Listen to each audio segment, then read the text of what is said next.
ग्लूकोन वजन। अगला प्रश्न है, सभी जीवधारियों में पाए जाने वाला कौन सा यौगिक है जिसमें भरपूर मात्रा में फास्फोरस पाया जाता है? तो न्यूक्लिक अम्ल में भरपूर मात्रा में फास्फोरस पाया जाता है। अगला प्रश्न देखेंगे, भारत में केंद्रीय धान अनुसंधान केंद्र कहाँ है? तो कटक। कटक में है केंद्रीय धान या चावल अनुसंधान केंद्र, कटक उड़ीसा। अगला प्रश्न,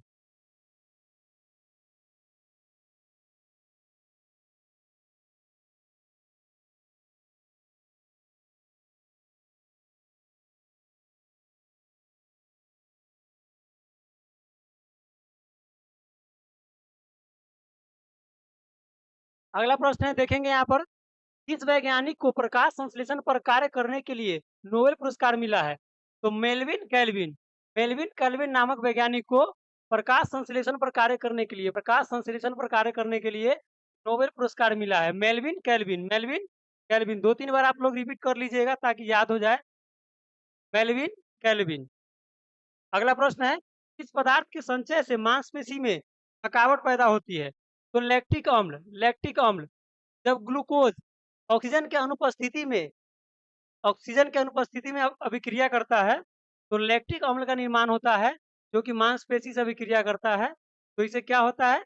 शरीर में दर्द की अनुभूति होती है, लैक्टिक अम्ल। अगला प्रश्न है, किन रुधिर कोशिकाओं की मदद से रोगों के प्रति प्रतिरोध होता है?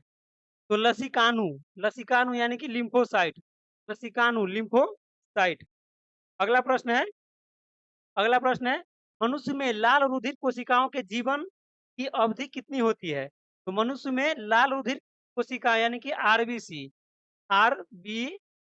इसका जीवन काल होता है 120 दिन। और डब्ल्यूबीसी का पूछेगा, डब्ल्यूबीसी का तो 2 से 4 दिन होता है, 2 से 4 दिन।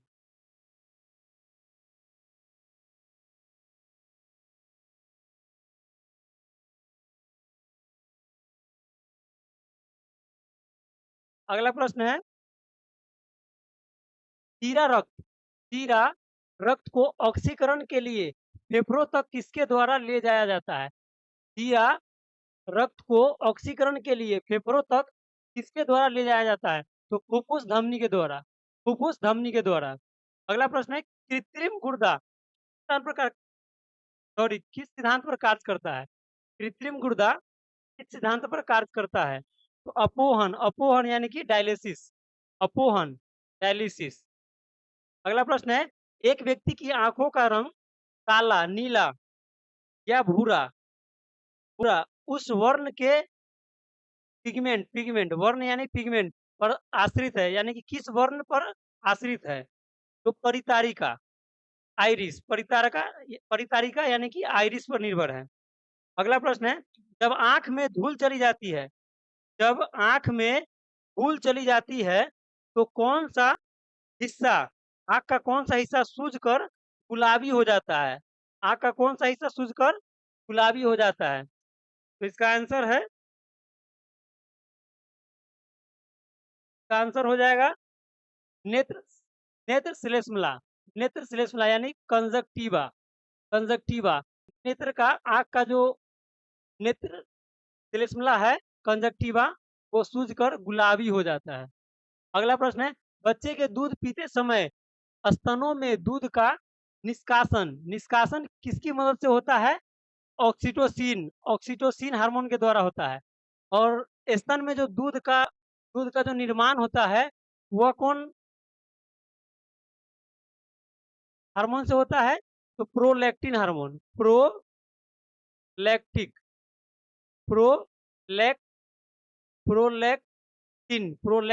के कारण। अगला प्रश्न है, निषेचन सामान्यतः कहाँ पर होता है? निषेचन डिम्बवाहिनी नली में होता है, फैलोपियन ट्यूब में। अगला प्रश्न है, कृत्रिम वीर्य सेचन, यहाँ पर निषेचन हो जाएगा, कृत्रिम वीर्य निषेचन के उद्देश्य से वृषभ वीर्य को किसमें संचित किया जाता है? तो द्रव नाइट्रोजन में संचित किया जाता है। द्रव नाइट्रोजन में संचित किया जाता है। अगला प्रश्न है, किस पादप का पुष्प सबसे बड़ा होता है? तो किस पादप का सबसे बड़ा पुष्प होता है? किस पादप का पुष्प सबसे बड़ा होता है? तो रिफ्लेशिया, रेफ्लेशिया, रेफ्लेशिया। और सबसे छोटा पूछेगा तो वुल्फिया, वुल्फिया, वुल्फिया हो जाएगा सबसे छोटा वाला।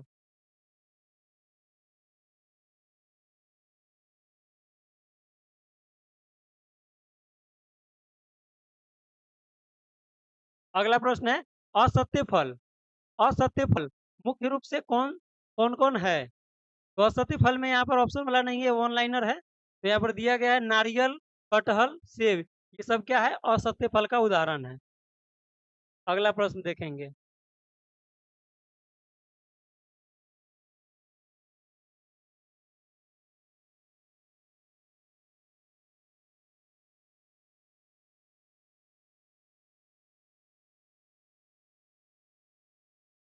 अगला प्रश्न है, किसी वृक्ष की आयु कैसे पता चलती है? किसी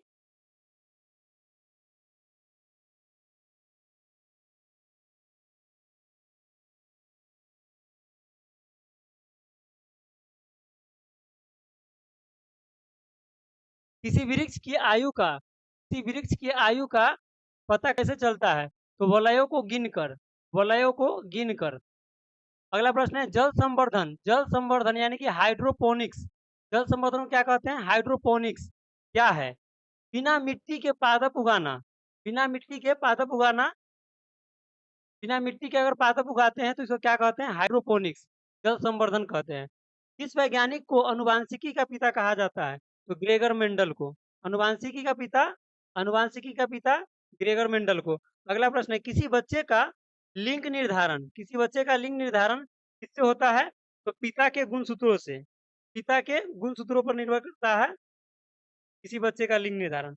अगला प्रश्न है, मनुष्य में गुणसूत्रों की संख्या कितनी होती है? तो 46। और अगर जोड़ा पूछेगा तो 23 जोड़ा होता है, 23 जोड़ा। अगला प्रश्न,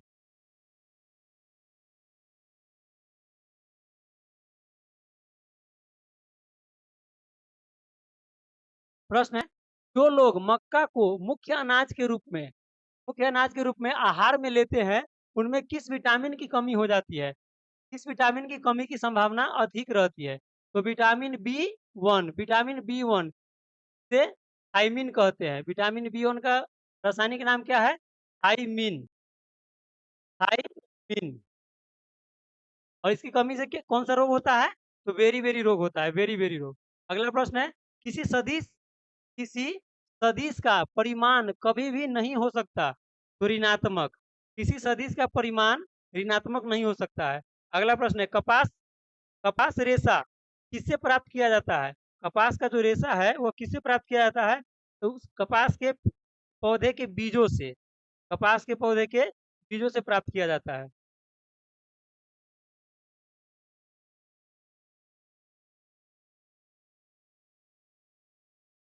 अगला प्रश्न देखेंगे, ताजे निकले मूत्र में कोई खास गंध नहीं आती है, लेकिन कुछ समय के बाद उसमें अमोनिया अमोनिया जैसी तेज गंध आने लगती है, क्यों? तो यहाँ देखेंगे, क्योंकि जीवाणुओं द्वारा यूरिया जो है जीवाणु के द्वारा अमोनिया में बदल जाता है, अमोनिया में बदल जाता है, जिसके कारण गंध अधिक निकलता है। अगला प्रश्न, किस मछली में सल्क नहीं होता है? मछली में सल्क नहीं होता है, तो कैटफिश में सल्क नहीं होता है। अगला प्रश्न है, ज्यादातर मछलियां जल में क्यों नहीं डूबती? वातावशय के कारण, वातावशय यानी कि स्विम ब्लेडर, वातावशय के कारण मछलियां जल में नहीं डूबती है। अगला प्रश्न है, सर्वप्रथम, का आंसर नीचे है, देखते हैं।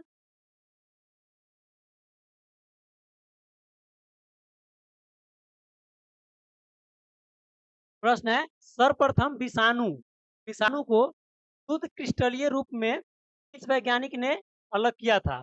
सर्वप्रथम विषाणु यानी कि वायरस को शुद्ध क्रिस्टलीय रूप में किस वैज्ञानिक ने अलग किया था? तो डब्ल्यू एम स्टेनले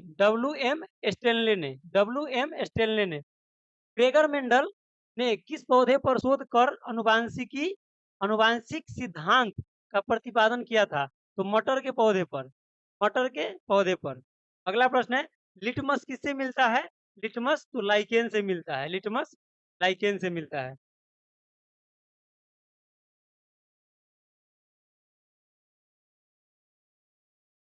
अगला प्रश्न है, मलेरिया के उपचार की मलेरिया के उपचार की दवा किस स्रोत से प्राप्त की जाती है? तो सिनकोना के वृक्ष से, सिनकोना के वृक्ष से मलेरिया के उपचार की दवा किस स्रोत से प्राप्त की जाती है? तो सिनकोना के वृक्ष से।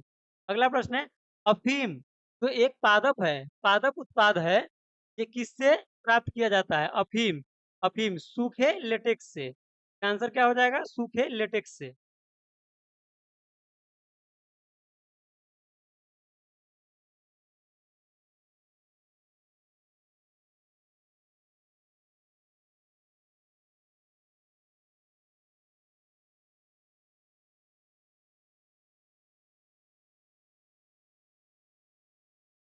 अगला प्रश्न है, वाणिज्यक वाणिज्यक यानी कमर्शियल काग किसके छाल से प्राप्त किया जाता है?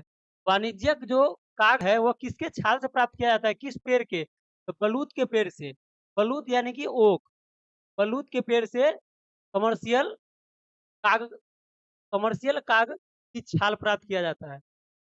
कमर्शियल काग किसके छाल से? तो बलूत के पेड़ से, बलूत के पेड़ के छाल से।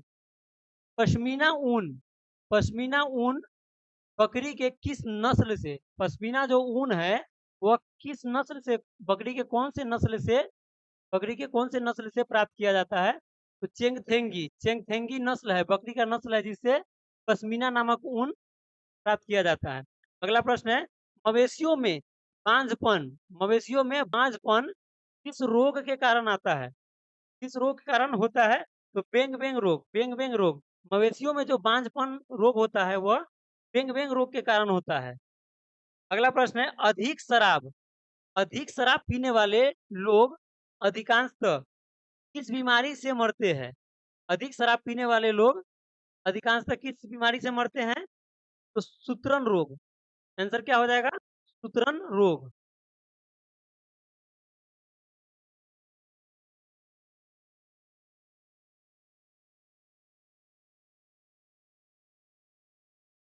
अगला प्रश्न है, राइबोसोम, राइबोसोम किसका कार्य करती है?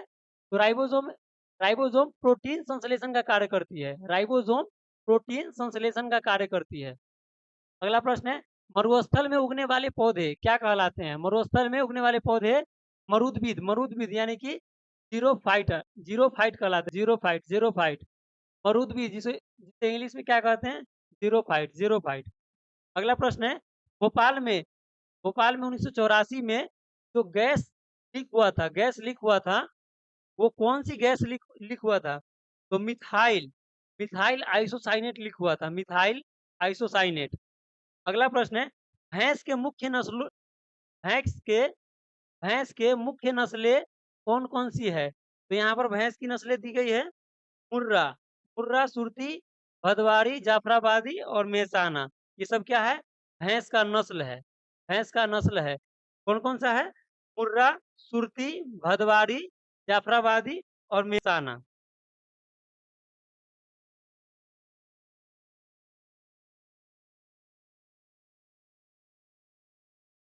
अगला प्रश्न है, केंद्रीय केंद्रीय बकरी अनुसंधान संस्थान, केंद्रीय बकरी अनुसंधान संस्थान कहाँ है? तो उत्तर प्रदेश के मथुरा के पास मखदूम में है, मखदूम में है। केंद्रीय बकरी अनुसंधान संस्थान कहाँ है? मखदूम में है, मखदूम। मखदूम कहाँ है? उत्तर प्रदेश के मथुरा में, मथुरा में। अगला प्रश्न है, राष्ट्रीय ऊंट अनुसंधान केंद्र, राष्ट्रीय ऊंट अनुसंधान केंद्र कहाँ है? तो बीकानेर, राजस्थान, बीकानेर, राजस्थान, बीकानेर, राजस्थान। अगला प्रश्न है, दालचीनी, दालचीनी कहाँ से प्राप्त किया जाता है? तो वृक्ष के छालों से, वृक्ष के छालों से दालचीनी, दालचीनी का पेड़ होता है, उसके वृक्ष, उस पेड़ के छाल से दालचीनी प्राप्त किया जाता है। अगला प्रश्न है, मसालों की रानी किसको कहा जाता है? मसालों की रानी तो इलायची को कहा जाता है, इलायची को। और इलायची दो प्रकार का होता है, बड़ा इलायची और छोटा इलायची। तो छोटा इलायची सबसे ज्यादा कहाँ पर होता है? केरल में। केरल में होता है छोटा इलायची। अगला प्रश्न है, फूलों का अध्ययन क्या कहलाता है? फूलों का अध्ययन क्या कहलाता है? एंथोलॉजी। एंथोलॉजी। फूलों का अध्ययन एंथोलॉजी कहलाता है।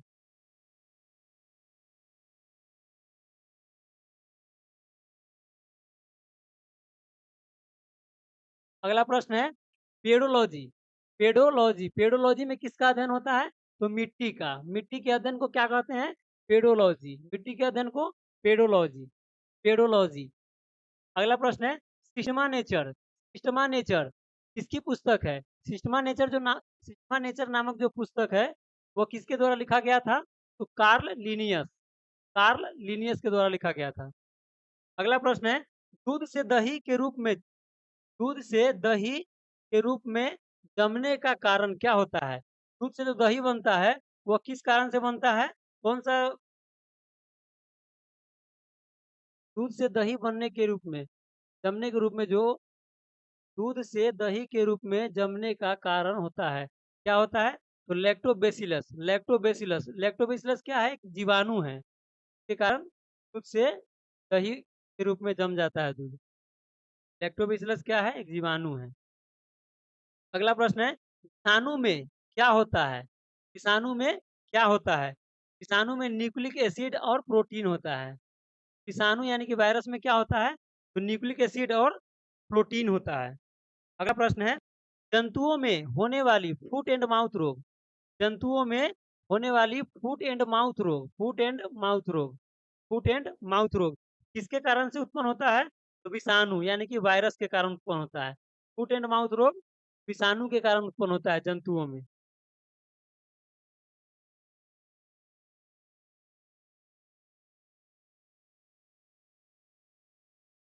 अगला प्रश्न है, किस शैवाल से किस शैवाल से आयोडीन प्राप्त किया जाता है? किस शैवाल से आयोडीन प्राप्त किया जाता है? तो लेमिनेरिया। लेमिनेरिया शैवाल का नाम है। लेमिनेरिया। लेमिनेरिया। लेमिनेरिया शैवाल से आयोडीन प्राप्त किया जाता है और यह लेमिनेरिया शैवाल समुद्र के किनारे मिलता है।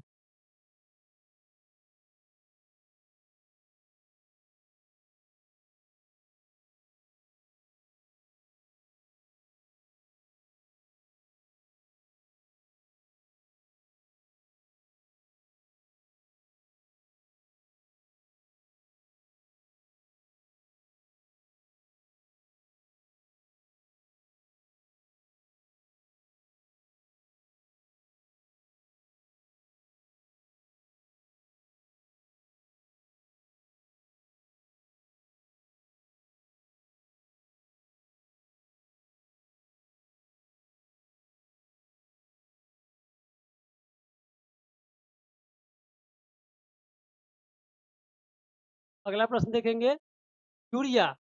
यूरिया जो है अधिकतम मात्रा में पाया जाता है। यूरिया अधिकतम मात्रा में पाया जाता है मूत्र में। मूत्र में। अगला प्रश्न है, पेप्सिन का पेप्सिन का उदाहरण क्या है? पेप्सिन का एंजाइम। पेप्सिन का उदाहरण है एंजाइम। एंजाइम दूध में नहीं पाया जाता है। दूध में कौन सा विटामिन नहीं पाया जाता है? दूध में कौन सा विटामिन पाया नहीं जाता है? तो विटामिन सी। विटामिन सी नहीं पाया जाता है। विटामिन सी नहीं पाया जाता है। टॉक्सिन। टॉक्सिन क्या है? टॉक्सिन क्या है? टॉक्सिन एक जहरीला पदार्थ है। टॉक्सिन क्या है? एक जहरीला पदार्थ है।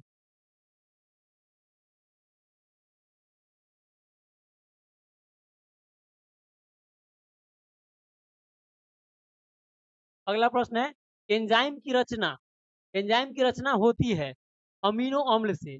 एंजाइम की रचना अमीनो अम्ल से होती है। फलों और सब्जियों में फलों और सब्जियों में नहीं पाया जाता है। कौन सा विटामिन नहीं पाया जाता है? फल और सब्जी में कौन सा विटामिन नहीं पाया जाता है? तो विटामिन डी। और इससे पहले देखें कि दूध में कौन सा विटामिन नहीं पाया जाता है? तो विटामिन सी दूध में नहीं पाया जाता है। और फलों और सब्जी में विटामिन डी नहीं पाया जाता है। अगला प्रश्न है, मलेरिया का परजीवी। मलेरिया का परजीवी जो है, इसे मलेरिया रोग का वाहक माना जाता है, वो कौन सा है? तो मादा एनोफेलिस है। मादा एनोफेलिस मच्छर के द्वारा मलेरिया रोग का वाहक माना जाता है इसे। अगला प्रश्न है, मानव मूत्र में उत्सर्जित होता है कौन सा विटामिन? तो विटामिन सी। विटामिन सी मानव मूत्र में उत्सर्जित होता है।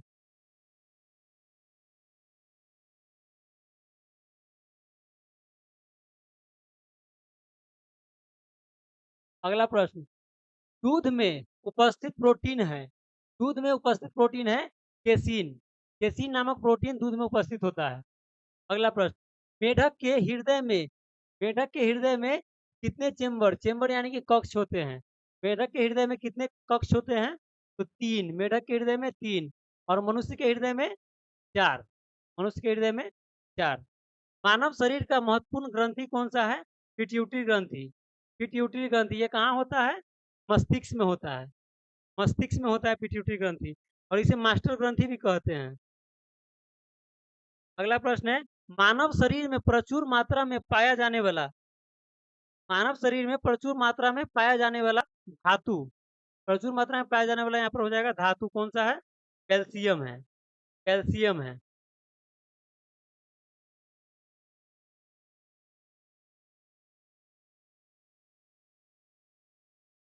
अगला प्रश्न है, कोशिका का अनुवांशिक पदार्थ कोशिका का अनुवांशिक पदार्थ कौन सा है? तो डीएनए है।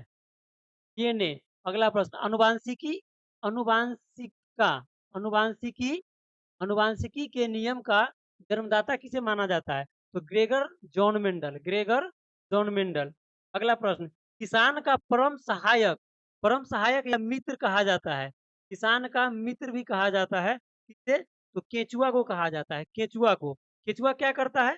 तो मिट्टी को भुरभुरा बना देता है। भुरभुरा बना देता है जिससे पानी अधिक मात्रा में नीचे तक जाता है, जो फसल उगाने में सहायक होता है। अगला प्रश्न है, कोशिका में कोशिका में केंद्रक का पता लगाया किसने लगाया था? कोशिका में केंद्रक का पता किसने लगाया था? तो रॉबर्ट ब्राउन ने। रॉबर्ट ब्राउन ने कब? 1831 ईस्वी में। 1831 ईस्वी में रॉबर्ट ब्राउन ने कोशिका में केंद्रक का पता लगाया था। और कोशिका का खोज किसने किया था? तो रॉबर्ट हुक ने किया था। कोशिका का खोज रॉबर्ट हुक।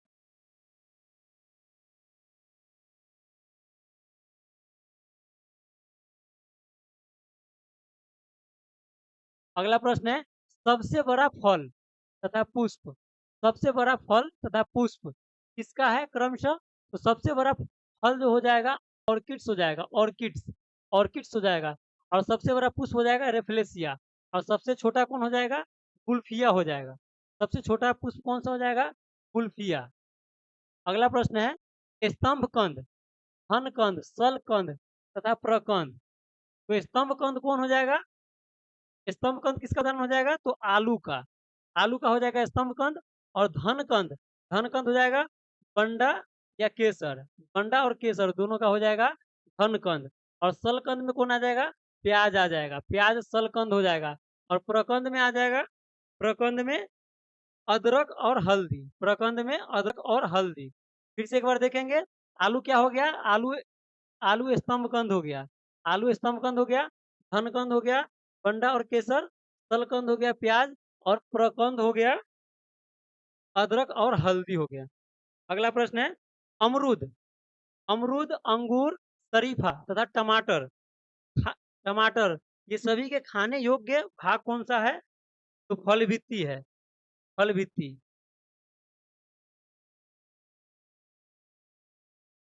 क्या हो जाएगा आंसर? फल भित्ति। फल भित्ति आंसर हो जाएगा। अगला प्रश्न है, आम, पपीता तथा बेर। आम, पपीता और बेर इसके खाने योग्य भाग कौन सा है? तो मध्य फल भित्ति। मध्य फल भित्ति। मध्य फल भित्ति का मतलब है बीज का। बीज को निकालकर और छिलके को निकालकर उसके बाद बीच वाला भाग खाया जाता है, इसे मध्य फल भित्ति कहते हैं। अगला प्रश्न है, अदरक तथा आलू के खाने योग्य भाग कौन सा है?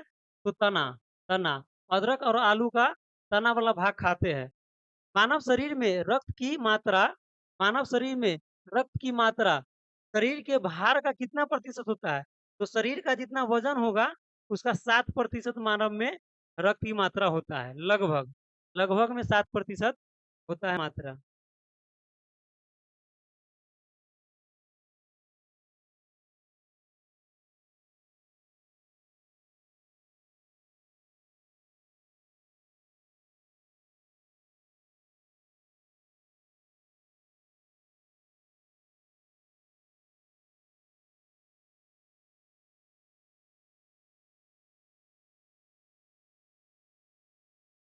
अगला प्रश्न है, मनुष्य के मस्तिष्क मनुष्य के मस्तिष्क का वजन, मनुष्य के मस्तिष्क का वजन कितना होता है?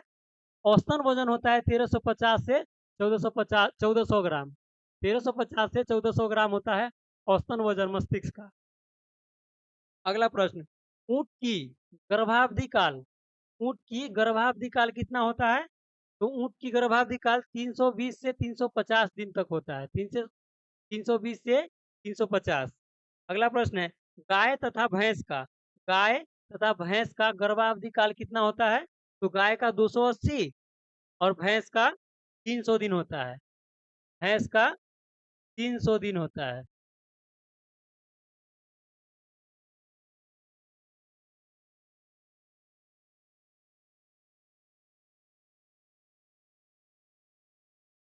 अगला प्रश्न है, पैतृकता, पैतृकता सिद्ध करने में सहायक होता है, पैतृकता सिद्ध करने में सहायक होता है कौन सा? तो डीएनए और फिंगरप्रिंट, डीएनए और फिंगरप्रिंट के द्वारा पैतृकता सिद्ध किया जाता है। अगला प्रश्न है, दूध में पाया जाने वाला शर्करा, दूध में पाया जाने वाला शर्करा का नाम क्या है? तो लैक्टोज, लैक्टोज के द्वारा, लैक्टोज जो शर्करा है वह दूध में पाया जाता है। अगला प्रश्न है, मूत्र का निर्माण होता है, मूत्र का निर्माण होता है शरीर के किस भाग में? तो वृक्क में, वृक्क, वृक्क में होता है मूत्र का निर्माण।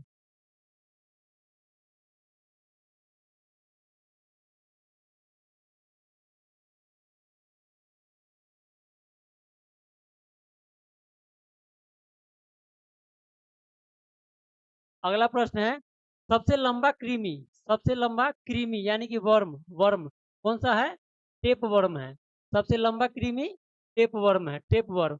प्रकाश वर्ष मात्रक है, प्रकाश वर्ष मात्रक है दूरी का, दूरी का। अगला प्रश्न है, कपड़ा सुखाने तथा दूध से मक्खन निकालने में, निकाल दूध से मक्खन निकालने वाली मशीन कार्य करता है किस सिद्धांत पर? तो अपकेंद्रीय, अपकेंद्रीय बल के सिद्धांत पर, अपकेंद्रीय बल के सिद्धांत पर कार्य करता है। एक अश्व शक्ति, एक अश्व शक्ति बराबर कितना होता है? कितना वाट होता है? एक अश्व शक्ति बराबर 746 वाट होता है, 746 वाट।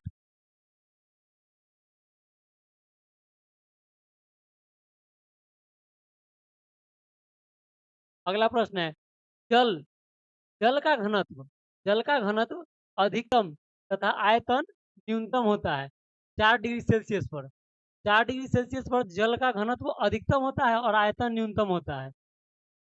अगला प्रश्न है, पदार्थ का लघुत्तम अंश, पदार्थ का लघुत्तम अंश क्या है? क्वार्क है, पदार्थ का लघुत्तम अंश क्वार्क है। अगला प्रश्न, लेंस की क्षमता का मात्रक क्या होता है? लेंस की क्षमता का मात्रक होता है डायोप्टर, डायोप्टर। लेंस की क्षमता का मात्रक डायोप्टर। अगला प्रश्न है, इंद्रधनुष, इंद्रधनुष के बीच रंग का, इंद्रधनुष के बीच का रंग, इंद्रधनुष के बीच का रंग कौन सा होता है? हरा होता है। इंद्रधनुष के बीच में जो रंग बनता है वो कौन सा होता है? हरा।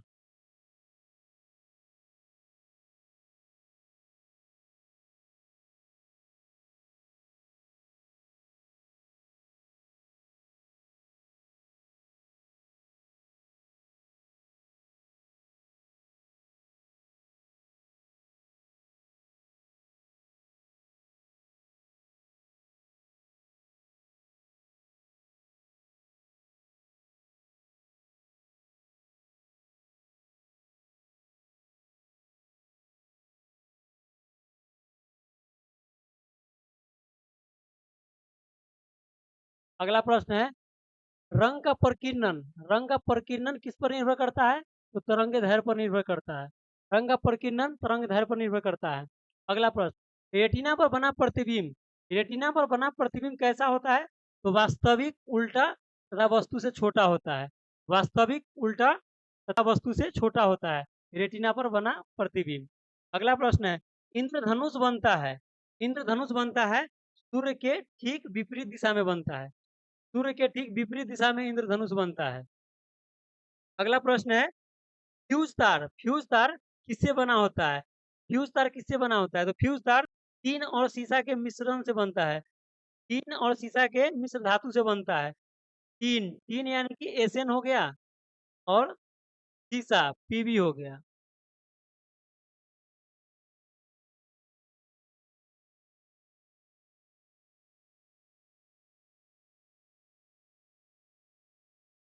अगला प्रश्न, सूर्य प्रकीर्णन के कारण अंतरिक्ष यात्री को आकाश कैसा दिखाई देता है? सूर्य के प्रकीर्णन के कारण अंतरिक्ष यात्री को सूर्य प्रकीर्णन के कारण अंतरिक्ष यात्री को आकाश कैसा दिखाई देता है? तो आकाश काला दिखाई देता है।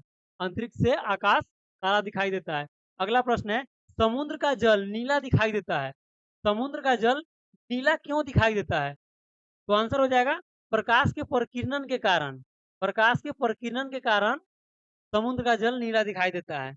अगला प्रश्न है, वायु का बुलबुला जल में व्यवहार करता है। वायु का जो बुलबुला होता है वह जल में कैसा व्यवहार करता है? लेंस के भांति व्यवहार करता है। तो अवतल लेंस के भांति, अवतल लेंस के भांति व्यवहार करता है जल में। जल की बुलबुला, वायु का बुलबुला जल में, वायु का बुलबुला जल में अवतल लेंस की भांति व्यवहार करता है।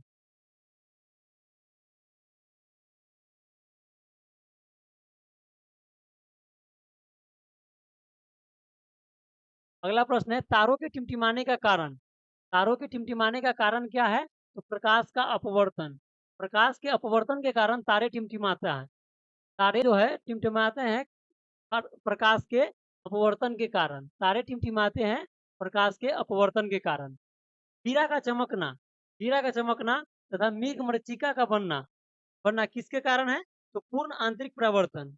पूर्ण आंतरिक परावर्तन के कारण, पूर्ण आंतरिक परावर्तन के कारण हीरा जो है वो चमकता है और मेघमृच्छिका का बनता है। मेघमृच्छिका का बनना, मेघमृच्छिका का बनना और हीरा का चमकना किस पर निर्भर करता है? पूर्ण आंतरिक परावर्तन पर।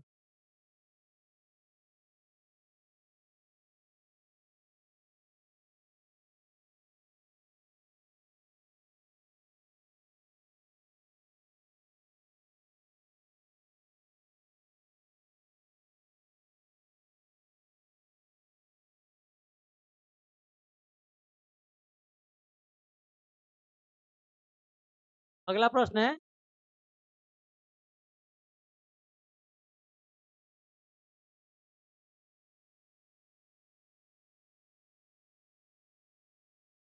कैंडिला। कैंडिला किसका मात्रक है?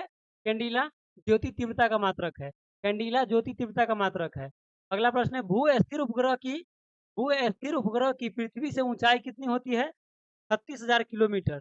भू स्थिर उपग्रह की पृथ्वी से ऊंचाई कितनी होती है? 36,000 किलोमीटर। अगला प्रश्न है, बल्ब का फिलामेंट बना होता है। बल्ब का जो फिलामेंट है वो बना होता है किस धातु का? टंगस्टन का। टंगस्टन का, टंगस्टन का। इसे डब्लू डब्लू से सूचित करते हैं, कैपिटल डब्लू से। अगला प्रश्न है, सूर्य की ऊर्जा का स्रोत। सूर्य की ऊर्जा का स्रोत क्या है? तो नाभिकीय संलयन हो जाएगा, नाभिकीय संलयन। सूर्य की ऊर्जा का स्रोत है नाभिकीय संलयन। नाभिकीय संलयन हो जाएगा सूर्य की ऊर्जा का स्रोत। अगला प्रश्न है, रेडियो सक्रियता की माप। रेडियो सक्रियता की माप की जाती है ईगर मूलर काउंटर के द्वारा। ईगर मूलर काउंटर के द्वारा रेडियो सक्रियता की माप की जाती है। अगला प्रश्न है, रॉकेट की गति आधारित होती है संवेग संरक्षण के सिद्धांत पर। यानी कि रॉकेट की जो गति है वो किस पर आधारित होती है? कौन से सिद्धांत पर? तो संवेग संरक्षण के सिद्धांत पर। संवेग संरक्षण के सिद्धांत पर। अगला प्रश्न है, मूल रंग यानी कि मौलिक रंग, मौलिक रंग या मूल रंग में कौन कौन से रंग आते हैं? तो नीला, नीला, लाल और हरा। नीला, लाल और हरा से मौलिक रंग कहते हैं।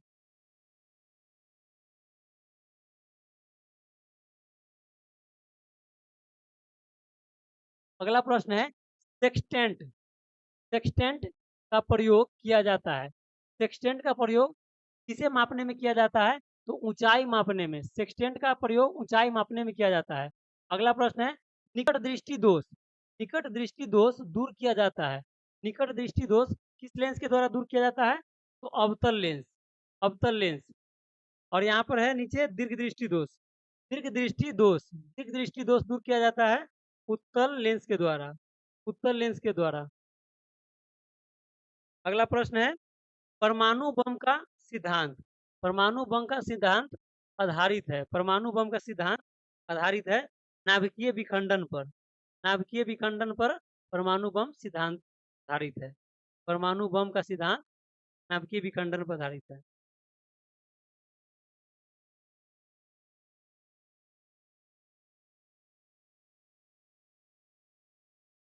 अगला प्रश्न है, बिजली के बल्ब में मुख्यतः कौन सा गैस भरा जाता है? बिजली के बल्ब में मुख्यतः कौन सा गैस भरा जाता है?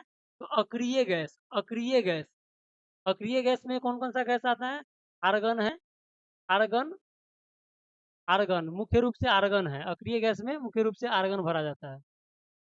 अगला प्रश्न है, ध्वनि का वेग सर्वाधिक होता है, ध्वनि का वेग जो है सर्वाधिक होता है ठोस में, ठोस में, और निर्वात में, निर्वात में नहीं होता है। निर्वात, निर्वात में नहीं होता है। ध्वनि की गति, ध्वनि की गति धीमी होती है हवा में, हवा यानी कि निर्वात में, निर्वात में, निर्वात में ध्वनि की गति धीमी होती है। अगला प्रश्न है, ऊर्जा का एसआई मात्रक, ऊर्जा का एसआई मात्रक क्या होता है? जूल होता है। ऊर्जा का एसआई मात्रक जूल होता है।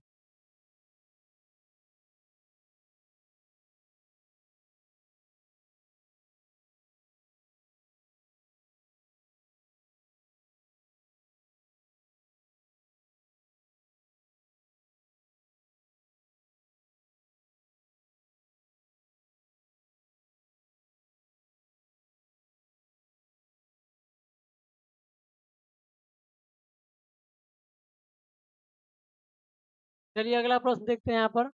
हाइड्रोजन बम, हाइड्रोजन बम किस सिद्धांत पर आधारित है? तो नाभिकीय संलयन पर, नाभिकीय संलयन पर। और परमाणु बम जो है वह किस सिद्धांत पर आधारित है? तो नाभिकीय विखंडन पर, विखंडन पर। अगला प्रश्न है, जल का सर्वाधिक शुद्ध रूप क्या होता है? जल का सर्वाधिक जो शुद्ध रूप होता है वह वर्षे का जल का होता है, वर्षे का जल का। वर्षा का जल जो होता है वह जल का सर्वाधिक शुद्ध रूप होता है, जल का सर्वाधिक शुद्ध रूप होता है वर्षे का जल। ग्रीन हाउस प्रभाव, ग्रीन हाउस प्रभाव गैस कौन कौन सा है? तो यहाँ पर वन लाइन में प्रश्न है तो एक ही गैस है यहाँ पर, कार्बन डाइऑक्साइड, कार्बन डाइऑक्साइड। अगला प्रश्न है, दाढ़ी बनाने, दाढ़ी बनाने या सैलून में प्रयोग किए जाने वाले, दाढ़ी बनाने तथा सैलून में प्रयोग किए जाने वाले या आंख, नाक, कान ये सब की जांच के लिए प्रयोग किया जाता है कौन सा दर्पण? तो इसका आंसर हो जाएगा अवतल दर्पण, अवतल दर्पण।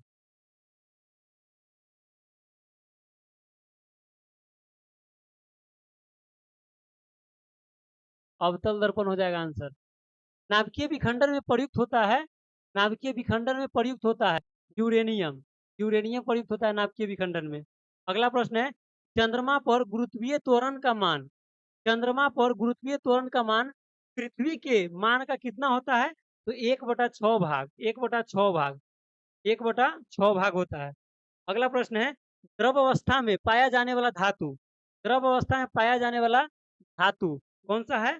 पारा है, पारा, पारा यानी कि Hg, Hg।